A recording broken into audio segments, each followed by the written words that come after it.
दोस्तों, welcome to my YouTube channel Sharma PCM वाला। दोस्तों, आज की इस वीडियो में हम लोग सीखने वाले हैं साधारण ब्याज। जी हाँ दोस्तों, आप लोग बिल्कुल सही सुने। आज हम लोग साधारण ब्याज में साधारण ब्याज के साथ आज हम लोग मिश्र धन निकालना सीखेंगे। इसके पहले दोस्तों में पार्ट 1 और पार्ट 2 में आप लोग को साधारण ब्याज निकालना सिखाया था।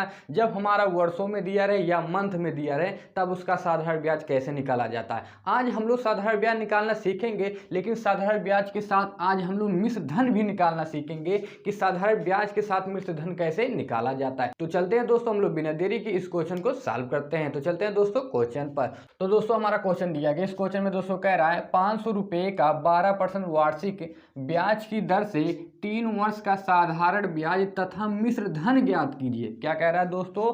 500 रुपये का 12% वार्षिक ब्याज की दर से 3 वर्ष का साधारण ब्याज तथा मिश्र धन ज्ञात करके हमको बताना है। तो चलते हैं दोस्तों, इसको सॉल्व कर लेते हैं। ठीक है, तो सबसे पहले दोस्तों लिखेंगे हम यहाँ हल। क्या लिखेंगे दोस्तों? हल। और हल में लिखेंगे दिया है। क्या लिखेंगे? दिया है।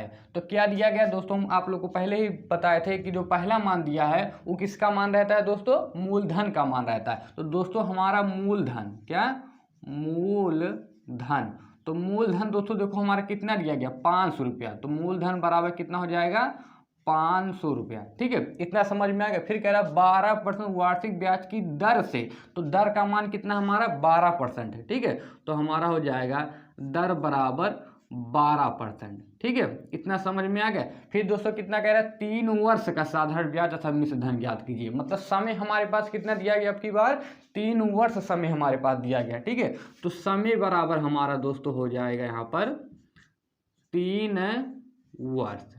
ठीक है, इतना समझ में आ गया। अब सबसे पहले हमको क्या निकालना है? इसमें साधारण ब्याज मतलब एसआई निकालना है और मिश्र धन मतलब अमाउंट निकालना है। ठीक है, तो साधारण ब्याज एसआई बराबर हम लगा देते हैं क्वेश्चन मार्क। उसके बाद मिश्र धन को ए से नोट किया जाता है जिसे अमाउंट कहते हैं। तो हमारा ए बराबर भी क्या हो जाएगा? Question mark. ठीक है, तो मिश्र धन का दोस्तों जो हमारा फार्मूला होता है, ठीक है दोस्तों, हमारा होता है वो होता है मूलधन। क्या होता है दोस्तों?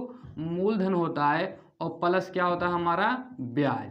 ठीक है, वही साधारण ब्याज। ठीक है, तो मूलधन तो हमारे पास दिया गया। ठीक है, 500 रुपया दिया गया, लेकिन इस क्वेश्चन में कहीं ब्याज नहीं दिया गया। तो सबसे पहले हम इसका क्या निकालेंगे? साधारण ब्याज निकालेंगे। उसके बाद ब्याज का मान आ जाएगा, इसके स्थान पर हम रख देंगे, हमारा मिश्र धन भी निकल जाएगा। ठीक है, इतना समझ में आ गया। तो चलते हैं, सबसे पहले हम उसका साधारण ब्याज निकालते हैं। ठीक है, मतलब एसआई का मान निकाल लेते हैं। ठीक है, तो सबसे पहले हम लोग जानते हैं कि साधारण ब्याज, ठीक है, हमारा जो होता है साधारण ब्याज, तो साधारण ब्याज का जो फार्मूला दोस्तों क्या होता है? पिछली वीडियो में हम लोग को बताया था। क्या होता है दोस्तों? मूलधन। क्या होता है? मूलधन। और गुणे में क्या होता है? दर होता है। और गुणे में समय। और पूरे के बटे में क्या होता है? 100 होता है। ये हमारा साधारण ब्याज का क्या है? फार्मूला है। ठीक है, तो हमारे यहाँ हो जाएगा ब्याज बराबर, ठीक है। अब देखो मूलधन लिखा है, तो मूलधन का मान कितना है? 500 रुपया। तो मूलधन के स्थान पर कितना हो जाएगा हमारा? 500। ठीक है, फिर गुणे हो जाएगा दर, तो दर देखो हमारा कितना है? 12% है, तो दर के स्थान पर कितना हो जाएगा? 12। फिर गुणे समय लिखा, देखो समय हमारे पास कितना है? 3 वर्ष के लिए कह रहा है, तो समय के स्थान पर कितना हो जाएगा? 3। और इसके बटे में क्या है? 100 लगा देंगे, 100। ठीक है, इतना समझ में आएगा। फिर इतना होने के बाद इसमें देखेंगे कौन सी संख्या कट रहा है। जो कट रहा है उसको काट देंगे, नहीं कट रहा है छोड़ देंगे। तो यहाँ देख रहे हैं 1 0 से 1 0 हमारा ये कैंसिल हो रहा है, और फिर 1 0 से 1 0 हमारा ये कैंसिल हो रहा है। ठीक है, तो यहाँ हो जाएगा ब्याज बराबर। ठीक है, अब ब्याज बराबर देखो ऊपर क्या बचा है? 5, तो लिखेंगे 5। और गुणे में क्या लिखा है? 12, तो लिखेंगे 12। और गुणे में क्या लिखा है दोस्तों? 3 बचा है। ठीक है, नीचे 1 बचा, तो 1 का मतलब दोस्तों क्या होता है? कुछ भी नहीं होता। ठीक है, अब इसको चलते हम गुणा करा लेते हैं। तो हो जाएगा दोस्तों हमारा यहाँ ब्याज बराबर, अब दोस्तों 12 पचे कितना होता है? 60। ठीक है, और 60 गुणे क्या हो जाएगा? 3। ठीक है, अब दोस्तों यहाँ लिखेंगे ब्याज बराबर। ठीक है, अब ब्याज बराबर, अब दोस्तों 60 गुणे जब 3 में करा देंगे तो 60 या दोस्तों कितना होता है हमारा? 180। तो दोस्तों हमारे कितना आ जाएगा? 180। ब्याज का मान दोस्तों हमारा कितना रुपया आया है? 180 रुपया आ गया। ठीक है, तो हम लोग एसआई का मान निकाल चुके हैं, मतलब साधारण ब्याज निकाल चुके हैं। और हमको क्या निकालना है? अमाउंट, मतलब मिश्र धन भी निकालना है। ठीक है, तो चलते हैं दोस्तों, अब मिश्र धन का फार्मूला लगाते हैं और उसका मिश्र धन आसानी से हम निकाल लेते हैं। ठीक है, तो दोस्तों हम लोग जानते हैं कि मिश्र धन, क्या दोस्तों हम लोग जानते हैं कि मिश्र धन बराबर क्या होता है? मूलधन। क्या होता है? मूलधन। और प्लस क्या होता है? ब्याज होता है। क्या होता है? ब्याज। जी हाँ दोस्तों, जो हमारा मिश्र धन का फार्मूला होता है मिश्र धन निकालने का, वो हमारा मिश्र धन बराबर होता है मूलधन प्लस ब्याज होता है। ठीक है, तो यहाँ पर हो जाएगा मिश्र धन, क्या हो जाएगा? मिश्र धन बराबर, अब देखो मूलधन, तो मूलधन हमारे पास कितना है? 500 रुपया, तो मूलधन के स्थान पर कितना हो जाएगा? 500। ठीक है, तो 500 प्लस देखो ब्याज लिखा, तो ब्याज हमारा कितना निकल के आया? 180 रुपया है, तो ब्याज के स्थान पर कितना रखेंगे? 180 रुपया। ठीक है, तो यहाँ लिख देंगे मिश्र धन बराबर, अब दोस्तों 500 में जब 180 जोड़ेंगे तो दोस्तों हमारा कितना आ जाएगी? ये 680 रुपया। ठीक है, और यही दोस्तों हमारा क्या हो जाएगा? Final answer. इस प्रकार दोस्तों 500 रुपये का 12% वार्षिक ब्याज की दर से 3 वर्ष का साधारण ब्याज दोस्तों हमारा 180 रुपया आएगा, और मिश्र धन दोस्तों कितना आ जाएगा? 680 रुपया। आई होप आप लोग को दोस्तों शायद एक क्वेश्चन बहुत ही अच्छे से समझ में आ गया होगा। एक बार दोस्तों आप लोग अच्छे से देख लिए कि हमारा साधारण ब्याज 180 रुपया और मिश्र धन 680 रुपया कैसे आया। तो दोस्तों हमारा क्वेश्चन दिया गया था 500 का 12% वार्षिक ब्याज की दर से 3 वर्ष का साधारण ब्याज तथा मिश्र धन ज्ञात कीजिए। तो हमने लिखा सबसे पहले हल में लिखा दिया है, तो पहला मान दोस्तों हमारा मूलधन होता है, तो हमारा मूलधन कितना था? 500, तो मूलधन बराबर हमने 500 लिखा। ठीक है, फिर हमारा कह रहा 12% वार्षिक ब्याज की दर से, तो दर हमारा 12% था, तो दर बराबर हमने 12% लिखा। ठीक है, फिर उसके दोस्तों हमसे 3 वर्ष के लिए कह रहा, मतलब समय हमारा कितना था? 3 वर्ष, तो समय बराबर हमने 3 वर्ष रखा। फिर हमसे पूछ क्या रहा था?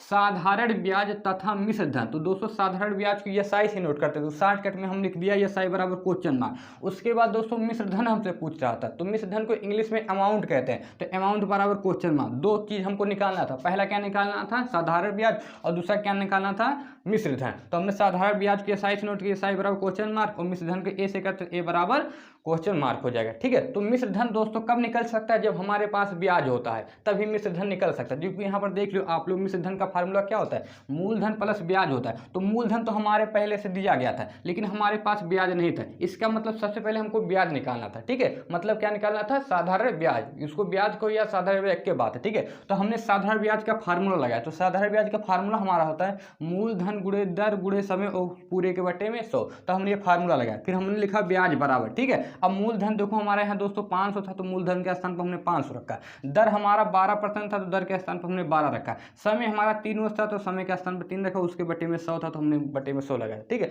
फिर हमारा 1 0 से 1 0 ये कैंसिल हो गया, फिर 1 0 से 1 0 हमारा ये कैंसिल हो गया। ऊपर दोस्तों हमारा 5 बचा, तो हमने 5 लिया, और गुणे में 12 3 बचा, तो 12 हम 3 लिख दिए। नीचे दोस्तों 1 बचा, 1 का दोस्तों मतलब कुछ भी नहीं होता है। ठीक है, जब नीचे किसी के 1 बच जाता है तो 1 का मतलब कुछ नहीं होता है, क्योंकि 1 का भाग उसमें गिनेंगे तो वही आ गया। ठीक है, फिर हमने ब्याज बराबर लिखा। ठीक है, फिर 5 गुणे दोस्तों हमने 12 में कराया, तो 12 बचे हमारा कितना होता है? 60, तो हमने लिखा 60, और गुणे में 3, तो गुणे में 3 लिख दे। फिर दोस्तों ब्याज बराबर हमने 60 का गुणा 3 में कराया, तो 60 या दोस्तों कितना होता है? 180। इस प्रकार दोस्तों इस क्वेश्चन का साधारण ब्याज मतलब ब्याज हमारा कितना आ गया? 180 रुपया निकल के आ गया। अब हमको निकालना क्या था? अमाउंट निकालना था, मिश्र धन निकालना था। फिर हम लोग जानते हैं मिश्र धन का फार्मूला होता है मूलधन प्लस ब्याज, तो हमने मिश्र धन बराबर लिखा मूलधन प्लस ब्याज। ठीक है, तो मिश्र धन बराबर में मूलधन हमारा कितना था? 500, तो मूलधन के स्थान पर हमने 500 रखा, प्लस का चिन्ह तो प्लस का चिन्ह, ब्याज लिखा, तो ब्याज हमारा निकल के कितना आया था? 180 रुपया, तो ब्याज के स्थान पर हमने 180 रुपया रखा। फिर दोस्तों मिश्र धन बराबर में आप 500 और जब 180 को जोड़ देंगे तो हमारा दोस्तों कितना आ जाएगा? 680। इस प्रकार इस क्वेश्चन का दोस्तों साधारण ब्याज हमारा कितना होगा? 180 रुपया होगा, और मिश्र धन कितना होगा? 680 रुपया होगा। आई होप आप लोग को दोस्तों शायद ये क्वेश्चन बहुत ही अच्छे से समझ में आ गया होगा कि मिश्र धन तथा साधारण ब्याज कैसे निकाला जाता है। अगर दोस्तों ये क्वेश्चन आप लोग को अच्छे से समझ में आ गया है तो इस वीडियो को एक बार लाइक कर दीजिए, और अगर दोस्तों चैनल पर नए हो तो चैनल को सब्सक्राइब भी कर दीजिए। अब मिलते हैं दोस्तों नेक्स्ट वीडियो में नए टॉपिक के साथ, तब तक के लिए दोस्तों जय हिंद, वंदे मातरम।